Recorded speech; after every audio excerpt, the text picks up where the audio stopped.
Welcome to Let's Maths. Today's question is A, B, C, D and E are 5 consecutive odd numbers. The sum of A and C is 146. What is the value of E? A, B, C, D और E 5 क्रमागत विषम संख्याएं हैं. A और C का योग 146 है. E का मान क्या है? राइट अब इस क्वेश्चन को हमारे पास 5 कंसेक्यूटिव नंबर्स हैं, कंसेक्यूटिव ऑड नंबर्स हैं एक्चुअली. तो हमें ये ध्यान रखना है कि चाहे भले ही जो सीरीज है वो कंसेक्यूटिव ऑड नंबर्स की हो या इवन नंबर्स की हो, जो आपका पैटर्न होता है वो इस तरीके से होता है. लाइक अगर हम एज्यूम करते हैं पहला नंबर x है, दूसरा x+2 हो जाएगा, तीसरा x+3 4 हो जाएगा. राइट इट मीन्स जो a की वैल्यू है उसको हम x कंसिडर करेंगे, जो b की वैल्यू है उसको हम x+2 कंसिडर करेंगे, जो c की वैल्यू है it will become x+4 and the value of d will become x+6 and value of e will become x+8. Right odd number की सीरीज हो गई.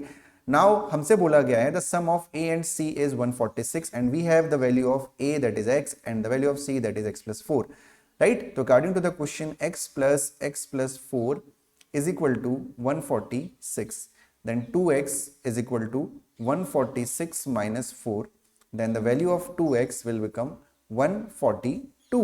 राइट then the x की जो value होगी वो हो जाएगी 142 upon 2 and the value of x will become 2 7s are 14, 2 1s are 2. x is equal to 71.